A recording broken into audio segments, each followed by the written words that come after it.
কিন্তু খুব ভালোভাবে পড়বো আর কি। ধরেন আপনার ডোমেন ওয়ান হচ্ছে যদি ভালো হয়, আপনি অ্যাটলিস্ট দুইবার শেষ করেন। কারণ হচ্ছে ডোমেন ওয়ানটাই কিন্তু আমরা হচ্ছে বাকি ডোমেনগুলোতে অ্যাপ্লাই করবো আর কি। মানে ডোমেন ওয়ানে মোটামুটি ধরেন আমরা একটা কিভাবে আমরা অডিট প্ল্যান করব, কিভাবে অডিট আমরা করব, তার আগে কি কি ধরনের জিনিসগুলো খেয়াল রাখা দরকার, এই জিনিসগুলো আমরা হচ্ছে মাথায় রেখে তারপরে মনে করেন হচ্ছে বাকি যে ডোমেনগুলো সেখানে আমরা অ্যাপ্লাই করবো আর কি। যেমন ধরেন হতে পারে হলো হচ্ছে আপনার আমাকে এখানে ধরেন এই যে কমপ্লায়েন্স টেস্ট কোনটা, সাস্টেইনিটি টেস্ট কোনটা, এই ধরনের জিনিসগুলো আমরা ধরেন দেখব। হয়তো যখন মনে করেন আপনার সরাসরি যেগুলো আমার কমপ্লায়েন্স ইয়েস নো, মানে আমার ধরেন যেগুলো ধরেন ফর এক্সাম্পল পাসওয়ার্ডের ডিজিট এত হতে হবে আর কি, তাহলে আমরা কি এটা যদি 11 ডিজিট আমাদের যদি কমপ্লায়েন্সে বলা থাকে বা আমাদের রেগুলেটর অ্যাজ পার রেগুলেটর বলা থাকে 11 ডিজিট করতে হবে, আমরা যদি করতে পারি তাহলে তো ইয়েস, আর না করতে পারি তো নো, তাহলে আমাদের একটা অবজারভেশন থাকবে আর কি। তারপর মনে করেন আমরা যখন হচ্ছে একটা অডিট রিপোর্ট লিখবো আর কি, অবশ্যই তাহলে সেই অডিট অবজারভেশনটাকে আমাদের স্ট্রং করার জন্য পর্যাপ্ত হচ্ছে আমাকে আর্টিফ্যাক্টস গ্যাদার করতে হবে আর কি। তার মানে ধরেন হলো হচ্ছে আপনি হলো হচ্ছে এই যে ধরেন কোন একটা সিস্টেমে ধরেন হতে পারে আপনার অ্যাক্টিভ ডিরেক্টরি, নর্মালি কি আমাদের যদি একটা ডোমেন কন্ট্রোলার থাকে, অ্যাক্টিভ ডিরেক্টরি থাকে, তাহলে সমস্ত ইউজার গুলো অ্যাক্টিভ ডিরেক্টরি আন্ডারে থাকে এবং সমস্ত পলিসি কি অ্যাক্টিভ ডিরেক্টরি থ্রুতেই তো আপনি ইস্টাবলিশ হয়ে, তাই না? তার মানে ধরেন আপনি যখন একটা পাসওয়ার্ড হচ্ছে যখন একটা দেখতে যাবেন আর কি, পাসওয়ার্ডের আসলে লেন্থটা কাভার করে কিনা, আলটিমেটলি ধরুন আমি এই সেই অ্যাক্টিভ ডিরেক্টরি থেকেই হলো হচ্ছে সেটা আমি চেক করে দেখবো আর কি। তারপর হয়তো যদি না হয় আমার সেটা একটা স্ক্রিনশট নিয়ে আমি এভিডেন্স হিসেবে রাখবো আর কি। তো আমরা তাহলে জাস্ট হালকা হালকা শুরু করি। যেমন ধরুন আমরা প্ল্যানিং, তো এর আগেও দেখেছিলাম প্ল্যানিং এ বলা ছিল হচ্ছে আমাদের হচ্ছে ডিটারমাইন অডিট সাবজেক্ট। মানে ডিটারমাইন অডিট সাবজেক্ট হলো হচ্ছে আমার কি, মানে হতে পারে ধরেন আপনি হলো হচ্ছে যে মানে কোন জিনিসটা নিয়ে আপনি আসলে অডিট করতেছেন। এখন একটা আইটি যদি আপনি অডিট করতে যান তাহলে তো আইটিতে আসলে অনেকগুলো ফিল্ড আছে আর কি। হয়তো সিস্টেম, নেটওয়ার্ক, ডাটাবেস, আরো অনেক রকম থাকতে পারে আর কি। আপনি ইভেন আপনি ধরেন ডাটা সেন্টারে আপনি আপনার ফিজিক্যাল সিকিউরিটি কিভাবে এনশিওর করছেন, এই সব কিছু মিলিত ধরনের রকমের কন্ট্রোল থাকতে পারে। তো তার মানে হচ্ছে ডিফেন্স সাবজেক্ট হলো হচ্ছে আপনি ধরেন কোন পার্টটা নিয়ে আসলে আপনি ধরেন আপনি একটা কাজ করবেন আজকে। তো সেই পার্ট থেকে আসলে আপনার আউটকাম কি, আপনি কি ধরনের জিনিস এখানে এক্সপেক্ট করছেন আসলে। মানে আপনি হলো হচ্ছে মোট কথা আপনি যখন আমরা নর্মালি হচ্ছে যখন কোনো একটা অডিট কন্ডাক্ট করতে যাই, পলিসি প্রসিডিওর তো আমরা ফার্স্ট একটা চেক করি আসলে এই অর্গানাইজেশন পার্সপেক্টিভে কি কি ধরনের পলিসি আপনার মেনটেন করতে হবে। সেই পলিসিগুলো কোথা থেকে আসে, ধরেন ফার্স্ট অবশ্যই আমার কোনো একটা রেগুলেটর বডি থেকে বা আমার ধরেন কোন এরকম কোন একটা ইয়ে থেকে, আমার একটা হচ্ছে এক্সটার্নাল কোনো সোর্স বা হচ্ছে সোর্স ঠিক বলবো না, মানে রেগুলেটর থেকে বলতে পারি, যেখানে সেখান থেকে আমাদের একটা গাইডলাইন আছে, সেটার বেস করে হয়তো আমি আমাদের নিজস্ব একটা পলিসি হয়তো বানানো হবে সেই জন্য আর কি। তো সেটার বেস করে মূলত আমরা বোঝার চেষ্টা করি আসলে আমার এখানে কি কি ধরনের কন্ট্রোল থাকার কথা আর কি। তারপর ধরেন আমরা কোনো একটা ধরেন স্পেসিফিক আইটির কোনো পার্ট নিয়ে আমরা কাজ করব, সেখানে আমরা যখন সেই কন্ট্রোলগুলো চেক করবো তার আগে আমরা এখানে একটা ডিটারমাইন করে নেবো যে আসলে এখানে কি কি ধরনের রিস্ক থাকতে পারে। তো সেই রিস্ক গুলো যদি থাকে তো সেটা আসলে মিটিগেট করার জন্য কি ধরনের কন্ট্রোল থাকতে পারে। তার মানে আলটিমেটলি আপনি যদি রিস্কটাকে আইডেন্টিফাই করতে পারেন তাহলে সেটাকে ধরেন আপনি মিটিগেট করার ওয়েটা কি সেটা কিন্তু আপনি পেয়ে যাবেন। তার মানে আলটিমেটলি কন্ট্রোলটা কিন্তু আপনি জানবেন বা বুঝবেন আর কি। তার মানে ধরেন সেই কন্ট্রোলটা আসলে সেখানে জায়গা মতো আছে কিনা সেটা আমি জাস্ট মেন উদ্দেশ্য আমার সেটা লক্ষ্য করা আর কি, বের করা। তো সেটা আমি হচ্ছে তার মানে আমার অবজেক্টিভ কি, আমার হচ্ছে রিস্কটাকে খুঁজে বের করা আর কি, বা আমার ইনভারনমেন্টের সম্পর্কে ভালোভাবে বোঝা, বা আমার হচ্ছে আরো কোথাও কোনো এনহেন্সমেন্ট করার ওয়ে আছে কিনা যাতে আমার হচ্ছে সিস্টেম পারফরমেন্স আরো ভালো হতে পারে, আমার কাস্টমার যারা আছে তারা হলো হচ্ছে আরো আমার এই প্রোডাক্ট সম্পর্কে ভালো আইডিয়া নিতে পারে আর কি। তো এই সব কিছু মিলে আসলে আমার একটা অডিট অবজেক্টিভ। তারপর তো ধরুন set audit scope, identify the systems, functions or unit of the organisation to be included in the review, that is application, system, period, time, etcetera. তো তারপর আসা হচ্ছে পারফর্ম প্রি অডিট প্ল্যানিং। তো pre audit planning আমরা দেখছিলাম যে হলো হচ্ছে প্রথমে হলো হচ্ছে আমরা আইটি যদি অডিট করতে যাই, আইটি হলো হচ্ছে যত রকমের প্রসেস আছে আর কি, যত রকমের অ্যাসেট আছে বা অ্যাপ্লিকেশন আছে বা প্রসেস আছে সবগুলোকে আমরা একটা ইনভেন্টরি আমরা চাইবো বা নিবো আর কি, বা ম্যানেজ করবো আর কি। তো সেখান থেকে আসলে আমরা বুঝার চেষ্টা করবো আসলে আমার একটা রিস্ক অ্যাসেসমেন্টের পার্সপেক্টিভে বেসড অন ধরেন আমার হয়তো হয়তো রেপুটেশন পার্সপেক্টিভ থেকে, বা আমার হচ্ছে কোন অ্যাপ্লিকেশনটা বা কোন সার্ভিসটা আমার জন্য হচ্ছে বেশি আপনি হচ্ছে ফিনান্সিয়াল ইম্প্যাক্ট রাখে। মানে ধরেন আপনি যেটা হচ্ছে আপনি ধরেন কি বলে, মানে ধরেন একটা ব্যাংকের কোর ব্যাংকিং অ্যাপ্লিকেশন সবচেয়ে ধরেন বেশি মানে আপনার কি বলবো মানে রিকোয়ার্ড একটা অ্যাপ্লিকেশন, যেটা যদি কোনো কারণে ডাউন হয়ে যায় আপনি হচ্ছে কাস্টমারের হয়তো আপনার ডিস্যাটিসফ্যাকশন হবে, বা আপনি হচ্ছে তারা মনে করেন হয়তো মানে সার্ভিস ভালো না পেলে আলটিমেটলি অন্য ব্যাংকে চলে যাবে, তারপর আপনার ফিনান্সিয়ালি একটা লস হতে পারে আর কি। তো এগুলো বিভিন্নভাবে ধরেন আমরা মিজার মিজার চিন্তা করে আমরা হয়তো বা একটা রিস্ক আমরা মানে প্রায়োরিটি বেস আমরা একটা অডিট চিন্তা করতে পারি যে কোন পার্টটা আমাদেরকে বেশি প্রায়োরিটি দেওয়া উচিত। তারপরে ধরুন আমরা হয়তো বিভিন্ন ইন্টারভিউ সেশন বলেন বা বিভিন্ন আইডি রেগুলারি থেকে আমার কোনটাকে আমাকে বেশি জোর দিতে বলা হয়েছে, এরকম বিভিন্ন কন্ট্রোল নিয়ে আমরা আসলে আলোচনা করবো। অনেক সময় ধরেন হচ্ছে আমাদের যে অডিট চার্টার থাকবে সেখানে হয়তো আমাকে বোর্ড থেকে বলা থাকবে এরকম যে আপনি হচ্ছে সাইবার সিকিউরিটি পার্সপেক্টিভে আপনি আসলে কন্ট্রোলগুলো আপনি চেক করে আমাদেরকে একটা রিপোর্ট দেন। তার মানে ধরুন আলটিমেটলি তাহলে আপনি যে অ্যাপ্লিকেশন গুলো হচ্ছে এক্সটার্নাল ফেসিং বা ওয়েব বেসড অ্যাপ্লিকেশন, যেগুলো বাইরে থেকে কাস্টমাররা ইন্টারেক্টিভ করে আর কি, আপনি সেটা ইউজ করে আর কি, তার মানে সেইখানে আসলে সেই পার্সপেক্টিভে আপনি কোনো সাইবার সিকিউরিটি অ্যাটাক হতে পারে কিনা বা আপনি কতটুকু কন্ট্রোল মেজার্স নিয়েছেন, সেখান থেকেও কিন্তু আমার হচ্ছে আমার মানে একটা অডিটের একটা অবজেক্টিভ অনুসারে আমার একটা আউটপুট আসতে পারে।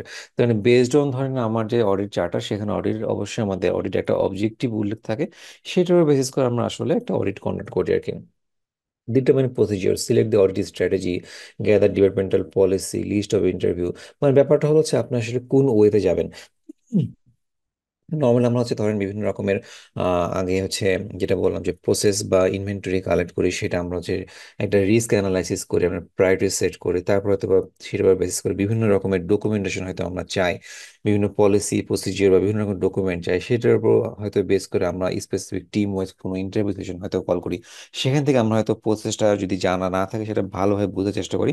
তারপরে লাস্টে যে আমরা কি করি যে আসলে ফিল্ড ওয়ার্কে যে সেই সিস্টেম বা অ্যাপ্লিকেশনের সাথে আমরা আসলে সবগুলো মানে কন্ট্রোল যেটা থাকার কথা আছে ছিল সেটা আমরা সেটা ভ্যালিডেট করি। যদি দেখি যে না সবকিছু ঠিকঠাক আছে তাহলে তো ওকে, আর যদি ঠিকঠাক না থাকে তাহলে আমরা সেই অনুসারে আমরা অডিট আর্টিফ্যাক্টস কালেক্ট করি, মানে এভিডেন্স কালেক্ট করি। এবং যেটা আমরা বলছিলাম যে সেই অডিট এভিডেন্স বা আর্টিফ্যাক্টসটা অবশ্যই সেটা টাইম সহ আমাকে নিতে হবে। যদি সেটা রিপোর্ট হয় এবং সেখানে যদি টাইম উল্লেখ থাকে তাহলে তো কোনো সমস্যা নাই, বা যদি উল্লেখ না থাকে আপনার কম্পিউটারে যে টাস্ক বার আছে ডান পাশে টাইমটা, সেটা সহ আমরা স্ক্রিনশট নিতে পারি, যাতে আমার অ্যাটলিস্ট মানে আমরা কখন সেই স্ক্রিনশটটা নিয়েছি সেইটার একটা এভিডেন্স থাকে আর কি। তারপর হচ্ছে ফিল্ড ওয়ার্ক। তো ফিল্ড ওয়ার্ক আর ডকুমেন্টেশন, তো মনে করেন আপনি হচ্ছে একটা অডিট প্ল্যান করা থেকে শুরু করে একটা ইন্টারভিউ সেশন বা তার আগে আপনি যে বিভিন্ন রকমের ডকুমেন্ট আপনি কালেক্ট করছেন বা নিবেন, বা আপনি বিভিন্ন রকমের হচ্ছে ফিল্ড ওয়ার্ক করে যে ধরেন বিভিন্ন রকমের ক্রাইটেরিয়া থাকতে পারে। ধরেন হচ্ছে যখন আমরা একটা কমপ্লায়েন্স টেস্ট করি, যে ধরেন দুটোর মধ্যে কমপ্লায়েন্স টেস্ট আর সাবস্টেন্টিভ টেস্টের মধ্যে একটা সম্পর্কটা আছে, সম্পর্কটা কিরকম? ধরুন নর্মালি আমরা তো একটা কমপ্লায়েন্স টেস্ট দিয়ে শুরু করি, আসলে এখানে কি কন্ট্রোল আছে, ইয়েস নো ওকে। তারপরে আমরা সেটাকে আরো একটু ডিগ ডাউন করার চেষ্টা করি, সেটা যদি ফিনান্সিয়াল রিলেটেড কোনো রিপোর্ট হয় বা ডাটা হয়, সেখান থেকে আমরা হয়তো ফিনান্সিয়াল ভ্যালু ইন্টিগ্রিটি নিয়ে আমরা হয়তো চেক করি। বা মনে করেন সেখানে যদি এমন কোনো হচ্ছে সাসপিশিয়াস কোনো অ্যাটেম্প্ট হয়ে থাকে আর কি, বা কোনো লগ অ্যানালাইসিস করে আমরা যদি বুঝতে পারি যে না এখান থেকে আরো একটু ফার্দার আপনি অ্যানালাইসিস করতে হবে, তো আমরা সেখানে আমরা ডিটেলসে একটা সাবস্টেন্টিভ টেস্ট করি আর কি। তো এই যত রকমের আর্টিফ্যাক্টস কালেক্ট করবো বা আমার যা কিছু আমি ধরেন ইভেন আমি যা কিছু লিখবো আর কি আমার জাস্ট মনে রাখার জন্য বা কোনো একটা স্কোপ অ্যাসেস করার জন্য বা কোনো একটা আপনার রিস্ক মেজার্স নেওয়ার জন্য যা কিছু করি না কারণ সমস্ত কিছু আমার হচ্ছে ফিল্ড ওয়ার্ক ও ডকুমেন্টেশন। এখন এই ডকুমেন্টেশন আপনি গ্যাদার করছেন, এখন অনেক সময় দেখবেন যে আসলে আমি যখন ফাইনাল আমার একটা অডিট রিপোর্ট আমি লিখবো বা আমরা করবো আর কি, তখন এই হচ্ছে ডকুমেন্টেশন গুলো কিন্তু আমার কাজে আসবে। কারণ এখানে আমার ধরেন যেগুলোকে আমি স্ট্রং এভিডেন্স হিসেবে নিব আর কি, এবং যেখানে আমার কন্ট্রোল গ্যাপ আছে এবং সেই অনুসারে কিন্তু আমি একটা অডিট অবজারভেশন দিব। তার মানে এখন অডিট আমি রিপোর্ট দিলাম, মানে আপনি ধরেন ড্রাফট রিপোর্ট দিলাম, তারপর ফাইনাল রিপোর্ট দিলাম, তারপরে এই যে অডিট যে ডকুমেন্টেশন গুলো ফিল্ড ওয়ার্কে যে আমি ডকুমেন্ট কালেক্ট করেছি বা বিভিন্ন রকম স্যাম্পল নিয়েছি, এগুলো আমি কতদিন পর্যন্ত আসলে প্রিজার্ভ করব, এটা কিন্তু একটা রিটেনশন পিরিয়ড থাকে। রিটেনশন পিরিয়ড মিন্স ধরেন হচ্ছে আপনার মনে করেন আমার যে আসলে এতগুলো ডকুমেন্ট আমি রাখবো, এটা রাখাও তো ধরেন হচ্ছে আপনার একটা স্টোরেজের ব্যাপার আছে, তাই না? তো ব্যাপারটা শুধুমাত্র স্টোরেজ না, এখন আমার যদি অনেক পুরাতন ডাটা যদি থেকে যায়। এখন যখন আমরা একটা অডিট রিপোর্ট আমরা করি, অডিট চার্টারে কিন্তু এটা আমরা উল্লেখ করি যে অডিটের কার সাথে আমি single point to point contact করবো, মানে অ্যাজ এ অডিটি এবং অডিটর কার সাথে আমার কন্ট্যাক্ট করবো, আমি কাকে অডিটি হিসেবে কাকে আমি ধরেন সিঙ্গেল পয়েন্ট অফ কন্ট্যাক্ট হিসেবে ট্রিট করবো, কার সাথে আমি কমিউনিকেট করবো, এবং যে রিপোর্টটা আমি পাবো সেই রিপোর্টটা আমি কাকে আমি হ্যান্ড ওভার করবো, সবকিছুই কিন্তু আপনি হচ্ছে সেই অডিট চার্টারে উল্লেখ থাকে। এবং অডিট রিপোর্ট তো আপনারা সবাই জানেন যে খুবই কনফিডেন্সিয়াল, কারণ এখানে ধরেন একটা অর্গানাইজেশনে বিভিন্ন রকমের ভালো মন্দ সব কিছু লেখা থাকে, ইভেন সেখানে বিভিন্ন রকমের সিকিউরিটি রিস্ক লেখা থাকে যেগুলো গ্যাপ হিসেবে আছে আর কি। এখন এই গ্যাপগুলো কেউ যদি ধরেন আপনি ধরেন আনঅথরাইজ কেউ যদি সেটাকে পেয়ে যায়, তাহলে আলটিমেটলি আপনার জন্য একটা রিস্ক, কারণ ওইটাকে এক্সপ্লয়েট করা মানে খুব ইজি হয়ে যাবে। কারণ আপনি ধরেন নর্মালি যখন একটা সাইবার অ্যাটাক হয়, সাইবার অ্যাটাক কিন্তু সে বাইরে থেকে বিভিন্ন রকমের আপনি হচ্ছে গ্যাপ খোঁজার চেষ্টা করে, হয়তো বিভিন্ন রকমের টুলস চালায় আসলে কোন পোর্ট ওপেন আছে আর কি, বা কোন পোর্টে কোনো ভালনারেবল কোনো অ্যাপ্লিকেশন চলছে কিনা, মানে বিভিন্নভাবে কিন্তু তারা আপনাকে ইনট্রুড করার চেষ্টা করে আর কি। তো তার মানে দেখেন আপনার এই গ্যাপটা বা রিস্ক যদি অন্য কেউ জেনে যায়, তাহলে আলটিমেটলি আপনার অর্গানাইজেশনের জন্য ক্ষতিকর আর কি। তো এখানে ফিল্ড ওয়ার্ক আমরা করবো কি, অ্যাকোয়ার ডাটা, যেখানে establish a process to acquire audit related data, use an advanced request test control using testing techniques such as interviews, observations and inspection sample to review a subset of an overall population। তারপর issue discovery and validation, identify potential issues, prepare recommendation to provide for management action। মানে ধরো কোন একটা আপনার হচ্ছে gap পেয়েছেন, সেটা আপনি হচ্ছে অডিট রিপোর্ট তোলার আগে আপনাকে অবশ্যই সেটা একটা মানে আর্টিফ্যাক্ট হিসেবে বা স্ক্রিনশট আপনাকে নিতে হবে। Document result, document the result within the audit programme and work papers, মানে আপনি বেসড অন যা কিছু আপনি কালেক্ট করছেন তার উপরই কিন্তু আপনাকে একটা অডিট রিপোর্ট তৈরি করতে হবে। কারণ হচ্ছে এখানে আপনি এমন কোনো অবজারভেশন আমি দিব না যাতে আমার সেটার এগেনস্টে আমি কোনো স্ট্রং এভিডেন্স যদি দেখাতে না পারি আর কি। তো সেটা অবশ্যই আমার অডিট অবজারভেশনে লিখবো না। অনেক সময় এরকম হয় যে ধরেন আমি কোথাও অডিট করতে গেছি, হয়তো আমি দেখছি এখানে সিস্টেমে অনেক গ্যাপ আছে, কিন্তু সেটাকে আমি কোনো আর্টিফ্যাক্টস এর মাধ্যমে বা কোনো এভিডেন্সের মাধ্যমে আমি আসলে পর্যাপ্ত এভিডেন্স কালেক্ট করতে পারতেছি না যাতে আমি বুঝতে পারি আসলে এখানে এই গ্যাপটা আছে। সেখানে কিন্তু আমরা অনেক সময় সেটা হয়তো বা লিমিটেশন বা এই অনুসারে কিন্তু একটা রিপোর্টে এরকম একটা লিমিটেশন লেখা হয়তো বা আমরা একটা স্কিপ করি, কারণ আমি সেটাকে সরাসরি কোনো গ্যাপ হিসেবে ট্রিট করতে পারছি না, কারণ সেটার এগেনস্টে আমি কোনো পর্যাপ্ত এভিডেন্স আমি পাচ্ছি না আর কি। তারপর হচ্ছে reporting follow up, gather report requirement, তারপর gather report requirement from internal audit standard or external reporting requirement. আপনি তারপর draft report, create the report, have the report reviewed by IS audit leadership. ID leadership means ধরেন আপনি ধরেন যখন আমরা audit conduct করতে যাই, সে অডিটের কিন্তু একজন অডিট ম্যানেজার থাকে আর কি। তো সে বেসিক্যালি সে অডিট টিমের সাথে যায় না, কিন্তু সে ওভারঅল মনে করেন আসলে আমার সেই টাইম শিডিউলের ভিতরে আমার সেই স্কোপগুলো আমি কাভার করতে পারছি কিনা, বা কোনো রকমের কোনো মনে করেন রেস্ট্রিকশন বা আমরা কোন ধরনের কোনো ঝামেলা ফেস করতেছি কিনা, বিভিন্ন রকমের সে হয়তো বা ফ্যাসিলিটেট করে আর কি। সে হয়তো বা অডিটি যে ম্যানেজমেন্ট সে তাদের সাথে কথা কথা বলে সেটার একটা ব্যবস্থা করে দেয় আর কি। মানে আলটিমেটলি ধরেন সে আপনাকে একটা ওভারঅল টেক কেয়ার করে। তো যখন আমরা একটা অডিট অবজারভেশন মানে একটা রিপোর্ট লিখি, তো বেসিক্যালি আসলে তার সাথে একটা মোটামুটি কমিউনিকেশন করে, কারণ সেই কিন্তু ম্যানেজমেন্ট বা বোর্ডের কাছ থেকে সে অডিট চার্টারটা সে নিয়ে আসছে বা তাকে অ্যাসাইন করা হয়েছে আসলে মেইন অবজেক্টিভটা কি আসলে। তারপর ইস্যু রিপোর্ট, ড্রাফট রিপোর্টের পরে সাধারণত ড্রাফট রিপোর্টের পরে আমরা মোটামুটি অডিটরির কাছ থেকে একটা এন্ডোর্সমেন্ট নিই যে আসলে আপনাদের এই এই গ্যাপগুলো আমরা পেয়েছি। কারণ ধরুন আলটিমেটলি এখানে একটা ট্রান্সপারেন্সি আপনি রাখার জন্য আর কি, ট্রান্সপারেন্ট হওয়ার জন্য আর কি, যে আসলে আপনি ধরেন এমন একটা অবজারভেশন আপনি লিখলেন, অডিটরি সেটা বুঝতে পারলো না আসলে সেটা গ্যাপটা কোথায়, বা সে হয়তো বললো না, আপনি হয়তো বা এটার একটা মিসকমিউনিকেশন কারণে এটা আমার হয়েছে আর কি। সে হয়তো বা বললো যে না, আমি এখন আমার এই কন্ট্রোলটা আছে, আমি আপনাকে এখনো দেখা যায়, হয়তো বা সেটা আপনি উইথড্র করলেন আর কি। তো এরকম জাস্ট ম্যানেজমেন্টের মানে অডিটের কাছ থেকে একটা আপনি এন্ডোর্সমেন্ট নিয়ে সেটা আমরা ড্রাফট রিপোর্ট দেওয়ার সময় করি। তো ড্রাফট রিপোর্ট তো ফাইনাল হয়ে গেলে আমরা সেই রিপোর্টটা আমরা পাবলিশ করি প্রপার অথরিটির মাধ্যমে। এবং পাবলিশ করার পরে সেখানে আমরা একটা ফলো আপ করি। তো যদি এখানে এমন কোনো অবজারভেশন থাকে যেটা খুব ক্রিটিক্যাল, তাহলে হয়তো আমরা খুব শর্ট টাইমে হয়তো বা উইদিন দ্য 15 ডে, মানে 2 সপ্তাহ বা ইভেন মানে অবশ্যই 1 মাসের নিচে আমরা হয়তো ফলো আপ করি। আবার যদি কোনো মিডিয়াম বা একটু লো টাইপের হয় যেটা খুব ক্রিটিক্যাল না আর কি, ডকুমেন্টেশন রিলেটেড, সেখানে হয়তো আমরা দেড় মাস 2 মাস এরকম সময় নিয়ে ফলো আপ করার জন্য আর কি। মানে মোটামুটি আলটিমেটলি আমরা অডিটকে একটা সময় দিই সেটাকে রিজলভ করার জন্য। আর যেহেতু যদি কিছু ক্রিটিক্যাল থাকে তাহলে অবশ্যই সেটা অডিটকে মানে যত তাড়াতাড়ি সম্ভব সেটা অবশ্যই ফিক্সড করতে হবে আর কি। তো এখানে আসলে অডিট প্রোগ্রামস কিছু কথাবার্তা লেখা আছে, এগুলো আমরা কম বেশি মোটামুটি সবাই অলরেডি আমরা পড়ছি। জাস্ট একটু রিডিং পড়ে যাই। An audit program is a step-by-step set of audit procedure and instruction that should be performed to complete an audit.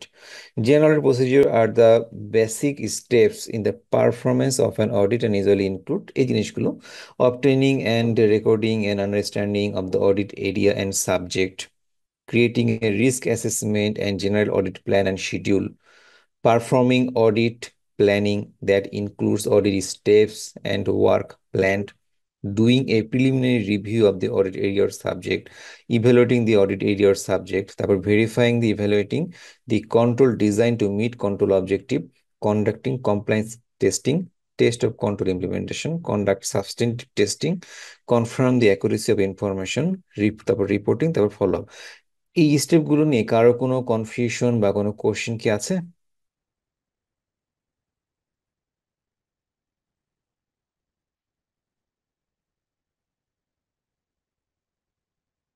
ওকে, সমস্যা নেই, আমরা তাহলে পরে এতে।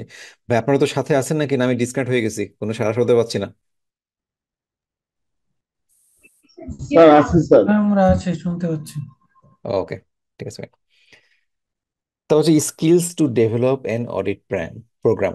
তার মানে আমরা তো হচ্ছে এর আগেও আমরা একবার বলেছিলাম যে আমরা আসলে যখন কোথাও একটা অডিট করতে যাই, আমরা যদি অবশ্যই ইন্টারনাল টিম হই তাহলে সেই ইন্টারনাল টিমের একটা হলো হচ্ছে আপনার স্কিল ডেভেলপ একটা ব্যাপার থাকে আর কি।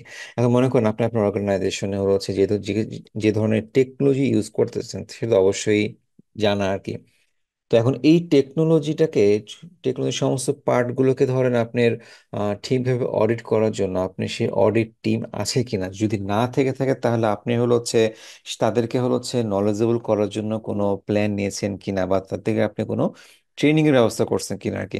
আলটিমেটলি এখন ব্যাপারটা হচ্ছে ধরেন আপনি এমন একটা জায়গায় অডিট করতে গেলেন সেখানে হচ্ছে আর্টিফিশিয়াল ইন্টেলিজেন্স নিয়ে তারা কাজ করে, তারা নিউরাল নেটওয়ার্ক নিয়ে কাজ করে আর কি। এখন সেইখানে হলো হচ্ছে ভাই আমি জাস্ট একটা কল খালি একটু ধরি ভাই।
সরি ভাই। তো যেটা বলতেছিলাম যে আপনি মনে করেন আপনার এমন একটা যে অডিট করতে গেছেন, সেখানে আপনার আর্টিফিশিয়াল ইন্টেলিজেন্স বা নিউরাল নেটওয়ার্ক নিয়ে আপনার কাজ হচ্ছে আর কি। তো এখন আপনার অডিট টিম আসলে সে সম্পর্কে কোনো নলেজই রাখে না। তারা আলটিমেটলি সেখান থেকে তো ধরেন আসলে তারা কোনো গ্যাপ তো আইডেন্টিফাই করতে পারবে না। ইভেন হচ্ছে তারা মনে করেন সেখানে আমার কি কি ধরনের কন্ট্রোল থাকা উচিত ছিল, বা আমার হলো হচ্ছে আদৌ কোনো রিস্ক আছে কিনা, সেটা কিন্তু তার পক্ষে বের করা সম্ভব না, কারণ সেই সম্পর্কে তার আইডিয়া নাই। তার মানে আমাকে হলো হচ্ছে আমার হলো হচ্ছে ধরেন সেই অডিট টিমকে ভালোভাবে নলেজেবল করার জন্য অবশ্যই আমার কিন্তু একটা প্ল্যান থাকতে হবে আর কি। So the following skills can assist an IS auditor in creating an audit program. Risk and threat, understanding the enterprise nature and industry to identify the types of risk and threat. এখন মনে করেন আপনি ধরেন মানে বিভিন্ন রকমের তো আপনার অর্গানাইজেশন থাকে, হয়তো কোনো ফিনান্সিয়াল, কোনটা কোনোটা আপনার ফার্মাসিউটিক্যাল, বা কোনোটা মনে করেন গার্মেন্টস, বা বিভিন্ন রকমের আপনার অর্গানাইজেশন থাকে আর কি। এখন এক একটা অর্গানাইজেশনের আপনি রিস্ক ফ্যাক্টর কিন্তু এক রকম। কারণ এখন দেখেন ওভারঅল সবগুলো কোম্পানি কিন্তু আপনার হলো হচ্ছে আইটি বেসড। তার মানে এখন হচ্ছে ধরেন আপনি তার মানে যে রিস্ক গুলো থাকবে, তাহলে মোস্টলি ধরেন আপনার হচ্ছে এই টেকনোলজিক্যাল পার্সপেক্টিভ বা সেন্ট্রিক আপনার রিস্ক থাকার সম্ভাবনা বেশি। তাহলে এজ এ আইটি অডিটর, আমি ফিনান্সিয়াল অডিটর বলবো না, এজ এ আইটি অডিটর, তাহলে আপনি ধরেন কি কি টেকনিক্যাল রিস্ক থাকতে পারে বা কি কি ধরনের থ্রেট থাকতে পারে, সেটা কিন্তু অবশ্যই আমাদেরকে ভালোভাবে জানতে হবে। কারণ তাহলে আমরা এটা কোথা থেকে পেতে পারি? হয়তো আমরা মনে করেন বিভিন্ন রকমের বেস্ট প্র্যাকটিস, বা আমরা মনে করেন বিভিন্ন রকমের হচ্ছে ধর অনলাইনে বিভিন্ন রকম ডকুমেন্টেশন থাকে, যে আসলে আপনি হলো হচ্ছে একটা ব্যাংকের কি কি ধরনের রিস্ক থাকতে পারে, সে যদি অফলাইন ব্যাংকিং করে বা সে যদি অনলাইন ব্যাংকিং করে, মানে অ্যাপ বেসড ব্যাংকিং বা মোবাইল অ্যাপস বিভিন্ন রকম যদি থাকে আর কি, তাহলে সে কি কি ধরনের রিস্ক থাকতে পারে। তো এইগুলোকে আমাদেরকে আসলে আসলে সে বুঝতে হবে, কারণ আলটিমেটলি কোথায় রিস্ক আছে, সেই রিস্ক গুলোকে ধরুন আমার যদি মাথায় থাকে, আলটিমেটলি যখন আমি হলো হচ্ছে যখন অডিট করতে যাব, তাহলে কিন্তু সেই রিস্কের পার্সপেক্টিভে কিন্তু আমি মোটামুটি ধরেন একটা গ্যাপ বের করার চেষ্টা করবো আর কি। তো IT space and component, understanding the IT space and its components and the technologies that affect them। মানে ধরেন আপনার সিস্টেম কিভাবে চলতেছে, আপনি কোন ওএস ইউজ করতেছে, আপনি ধরেন এইটার হচ্ছে যদি কোনো সিকিউরিটি প্যাচ যদি আপনি মিসিং থাকে, আপনি কোথায় যে আপনি হলো হচ্ছে সেটা দেখতে পারবেন বা বুঝতে পারবেন। মানে ব্যাপারটা হলো হচ্ছে এরকম, যে আসলে আমার মোটামুটি একটা আইডিয়া আর কি। তারপর business risk and IT risk, risk assessment, তারপর হচ্ছে testing procedure, understanding testing procedure for evaluating information control, for example using generalized audit software to survey the content of data file, flow charting technique for documenting process and controls, inquiry and observation।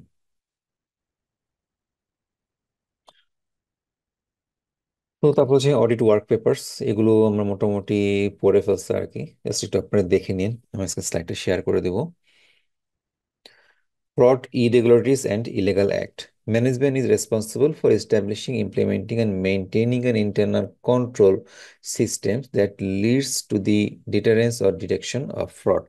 তার মানে ধরেন আমার হচ্ছে যখন ম্যানেজের পার্সপেক্টিভে আমি যখন কোনো একটা কাজ করব আর কি, তাহলে এখন ম্যানেজমেন্টকে কিন্তু সেটা অবশ্যই মনিটর করতে হবে যে আসলে আমার যে ফাংশনালিটি গুলো চলছে বা যে অপারেশন পার্সপেক্টিভে যে কাজগুলো হচ্ছে সেগুলো আসলে ঠিকভাবে হচ্ছে কিনা, সেটা মনিটরিং করার কোনো ওয়ে আছে কিনা আর কি। তো অ্যাজ এ অডিটর আমাদেরকে সেই গ্যাপগুলোকে কিন্তু আইডেন্টিফাই করতে হবে আর কি। এখন মনে করেন কি কি ধরনের আপনার মনিটরিং থাকতে পারে।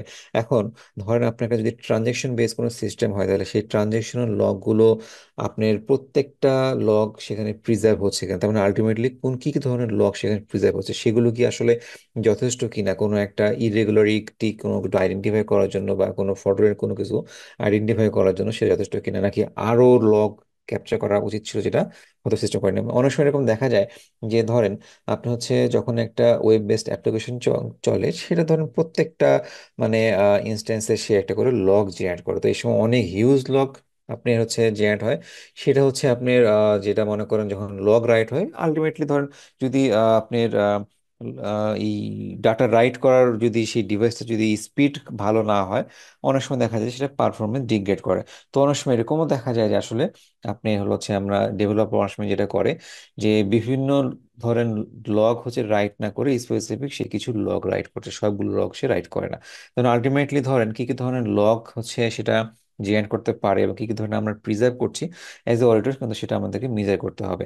বা মনে করেন আমার হচ্ছে কোনো সিস্টেম ইনফরমেশন ইভেন্ট ম্যানেজমেন্ট সিম আমার আছে কিনা, সেটা আসলে সবগুলো অ্যাপ্লিকেশন থেকে সেই লগগুলো ঠিকভাবে আসছে কিনা, সেটা ঠিকভাবে আপনি অ্যানালাইসিস করছে কিনা আর কি, এই জিনিসগুলো আমাদেরকে। বা সেটা মনে করেন আপনার লগও জেনারেট হচ্ছে, কিন্তু আলটিমেটলি আপনার হয়তো মনিটরিং করার মতো কোনো রিসোর্সফুল মানুষও না, সেটাও কিন্তু একটা গ্যাপ। যে আসলে টুলস আছে কিন্তু সেই টুলসটা মেনটেন করার মতো কোনো রিসোর্স নাই, তার মানে আলটিমেটলি এটা কিন্তু একটা আপনার গ্যাপ বা একটা আপনি ধরেন অডিট অবজারভেশন, যে আপনি হচ্ছে রিসোর্সফুল মানুষ নামে তাকে আপনি ট্রেন আপ করার জন্য পর্যাপ্ত ব্যবস্থা নেননি। So isolator should have knowledge of fraud and fraud indicators and be alert to the possibility of fraud and errors while performing an audit. If indicators of fraud are present, an isolator may communicate the need for a detailed investigation to appropriate authorities. An isolator should be aware of legal requirement for the implementation of sorry for the implementation of fraud detection procedure and reporting fraud to appropriate authorities. তো এরপর আসে হচ্ছে আমার agile audit over. Agile অডিটটা কি আসলে? তো এটা just আমি শর্টকাটে বলি। এখন মনে করেন আপনি যদি একটা ট্র্যাডিশনাল অডিট করতে যান, তাহলে ট্র্যাডিশনাল অডিটে কিন্তু আপনার স্কোপটাও থাকে অনেক বেশি, টাইম লেন্থও থাকে অনেক বেশি, ইভেন আপনার ধরেন এখানে অনেক ধরনের ডিপেন্ডেন্সও থাকতে পারে। ডিপেন্ডেন্সিগুলো কিরকম? এখন মনে করেন আপনি হলো হচ্ছে, যেহেতু এটা ট্র্যাডিশনাল অডিট, আপনি ফুল অডিট করতেছেন, কম্প্রিহেন্সিভ অডিট করতেছেন, তার মানে এখানে দেখেন আপনি হচ্ছে যতগুলো আপনার আইটির যদি ফুল অডিট করেন, আইটি যতগুলো পার্ট আছে বা ইউনিট আছে বা ডিপার্টমেন্ট আছে, সবগুলোকে আপনি কভার করতে হবে। এখন কোনো একটা স্পেসিফিক ধরেন আপনি ইউনিটের সাথে আপনি হয়তো বা বসতে পারলেন না, বা তাদেরকে কোনো নেগোসিয়েশন করতে পারলেন না, বা তাদের এত ঝামেলা বা এত ইয়াতে আপনি ধরেন হয়তো টাইম পেলেন না আর কি। তখন ধরেন আলটিমেটলি আপনার টাইম ডিউরেশনটা কিন্তু বাড়ছে এই কারণে, এবং সেটা কিন্তু ক্লোজ করতে পারতেছেন না। বা আপনি মনে করেন আপনি ধরেন হচ্ছে কোনো একটা ওয়ার্ক করতে গেছেন, কিন্তু আপনি ধরেন কোনো একটা টেকনিক্যাল কারণে আপনি সেখানে সামাইট আনতে পারতেছেন না বা ক্লোজ করতে পারতেছেন না। আলটিমেটলি সেখান থেকে আপনি কি ধরনের আসলে অবজারভেশন আসা উচিত, বা মানে আপনি ধরেন আরো অনেক ডিপ ডাউন করতেছেন। মানে আপনি ধরেন একটা সাসপেক্ট কিছু পাইছেন, আপনি ধরেন কোর ব্যাংকিং কোনো একটা ক্রিটিক্যাল কিছু একটা পাইছেন, সেটা ধরেন আসলে মানে কারা ইনভলভ, কোথা থেকে আসছে, সেই কন্ট্রোলটা কাদের উপর ডিপেন্ড করে আসছে আর কি। মানে অনেক ধরনের আপনি ডিটেলস মনে করছে চেক করতে করতে একটা বিশাল লেন্দি হয়ে গেছে, কারণ যেহেতু আপনি এখানে রিস্ক আছে, আলটিমেটলি আপনার সেই কোর ব্যাংকিং সফটওয়্যারটা আপনার স্কোপে আছে, এবং সেখান থেকে আপনি অবশ্যই এখান থেকে একটা গ্যাপটাকে আপনার প্রপার ওয়েতে আইডেন্টিফাই করতে হবে। এখন সেটা ধরেন আপনি কোনো একটা এই বিভিন্ন টেকনিক্যাল কমপ্লেক্সিটির কারণে আপনি সেটাকে হলো হচ্ছে কমপ্লিট করতে পারতেছেন না, ফিনিশ করতে পারতেছেন না, তার মানে এটা আপনার জন্য রিস্ক। তাহলে হলো হচ্ছে আমার এবং সেটা আমি কমপ্লিট করতে পারতেছি না। কিন্তু আমি যদি অ্যাজাইল অডিটিং চিন্তা করি, অ্যাজাইল অডিটিং এ কি করব আমি, সেই ধরেন প্রত্যেকটা ইউনিটকে, ধর আমি ইউনিটই চিন্তা করলাম, বা প্রত্যেকটা অডিটের আপনার হচ্ছে এই স্কোপকে আমি আস্তে আস্তে ভাগ ভাগ করলাম, অবজেক্টিভ বেস করলাম। আমার এরকম হতে পারে যে আমার হচ্ছে আমি ধরেন ফর এক্সাম্পল 5টা ভাগ করলাম। ভাগ ওয়ানে আমি কি করলাম, যে হলো হচ্ছে আমার যতগুলো এক্সটার্নাল ফেসিং অ্যাপ্লিকেশন আছে আর কি, আমি সেগুলো শুধুমাত্র রিভিউ করব। বা আমার যে নেক্সট জেনারেশন ফায়ারওয়াল আছে, আমি ফায়ারওয়াল ইনটা আমি শুধু চেক করে দেখবো যে আসলে আমার ফায়ারওয়াল রুল সেট গুলো ঠিকভাবে আছে কিনা, ফায়ারওয়ালের সমস্ত এই যে নেটওয়ার্ক সেগমেন্টেশন গুলো করা আছে কিনা আর কি, বা এখানে আমার কি কি ধরনের কন্ট্রোল গ্যাপ আছে। আমি শুধুমাত্র একটা স্পেসিফিক, তার মানে ধরেন আমি একটা চাঙ্ক চাঙ্ক আকারে মানে ভাগ ভাগ করবো আর কি, ছোট করে করবো আর কি, তাহলে স্কোপটা কমে গেল আর কি। তার মানে হলো হচ্ছে ধরেন আমার কিন্তু এখানে অডিটটা কমপ্লিট করা কিন্তু মানে সময়টাও কমলো, স্কোপটাও কমলো কমলো এবং এখানে আমি খুব তাড়াতাড়ি আমি একটা রেজাল্টও কিন্তু দিতে পারবো। তারপর মনে করেন আমার যে ওই যে যেটা বললাম যে কোর ব্যাংকে কোনো একটা অ্যাপ্লিকেশনে মানে ধরেন খুব কমপ্লেক্সিটি কারণ আমি সেটাকে শেষ করতে পারছিলাম না, আলটিমেটলি আমি সেটাকে কিন্তু একটা আলাদা পার্টে রেখে সেখানে আমি ধীরে ধীরে সেটা আমি শেষ করতে পারবো না, আলাদা একটা পার্টে রাখলাম। তার মানে ওইটার সাথে আমার আদার যে অ্যাক্টিভিটিস সেটা কোনো হ্যাম্পার হলো না আর কি।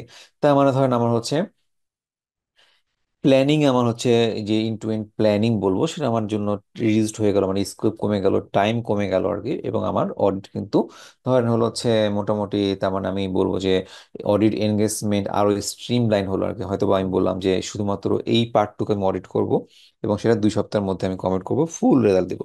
তাহলে আমার কি হলো, সেটা আমি হয়তো আরো ডিটেলস আমি সেটাকে অ্যাভয়েড করতে পারলাম, এবং শুধুমাত্র সেইটুকু আমার স্কোপ, ধরেন ফায়ারওয়াল ফর এক্সাম্পল, তাহলে আমি ফায়ারওয়ালে খুঁটিনাটি যা কিছু আছে আমি সেটা খুব কন্ট্রোলটা পুঙ্খানুপুঙ্খভাবে আমি ভালোভাবে চেক করতে পারলাম।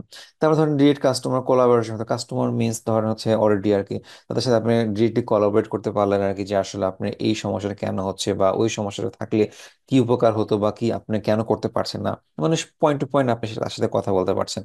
আপনি অলরেডি স্কোপ ফ্লেক্সিবিলিটি আছে, মনে করেন আপনার হচ্ছে আপনি যে সেকেন্ড পার্ট, যেটা সেকেন্ড ভাগ করছেন, সেটা আপনি হচ্ছে ধরেন 2 সপ্তাহ পরে করার কথা, এবং সামহাও কোনো আপনি কমপ্লেক্সিটির কারণে বা রিসোর্স কনস্ট্রেন্টের কারণে আপনি সেটা করতে পারছেন না, আপনি হয়তো সেই পার্টটা আপনি আরো একটু পিছিয়ে দিলেন, সেখানে আপনি অন্য আরেকটা পার্ট নিয়ে অডিট করতেছেন আর কি, এবং সেটার একটা রেজাল্ট আপনি পাবলিশ করতেছেন। এবং অনেকটা এরকম, যেহেতু এটা টাইম কম লাগছে, অনেকটুকু বলা যায় এটা আসলে রিয়েল টাইম অ্যাসুরেন্স করা হচ্ছে। এবং ধরেন হচ্ছে আপনি ইভেন আপনি যদি অডিট করতে করতে যদি কোনো কারণে আপনার অডিট প্ল্যানও যদি আপনার আপডেট হয় আর কি, সেটা আমার মানে মেইন প্ল্যানের সাথে সেটাকে আমি অ্যাকোমোডেট করতে পারছি আর কি, কোনো সমস্যা সেই ক্ষেত্রে হবে না আর কি। এবং আলটিমেটলি আমি খুব সহজে ফ্রড প্রিভেনশনটা করতে পারছি। অ্যাজাইল অডিটিং নিয়ে কি আসলে বোঝা গেল, যে আসলে মেইন আমরা এটাকে অ্যাজাইল অডিটিং কেন বলছি?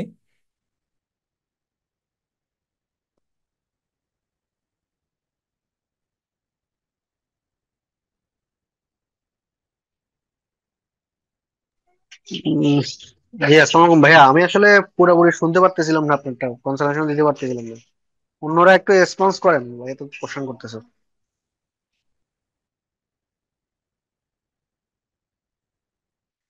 হ্যাঁ, এজেল বলা হচ্ছে কেন ছোট ছোট পার্ট করা হচ্ছে পুরো অডিটটা। জি।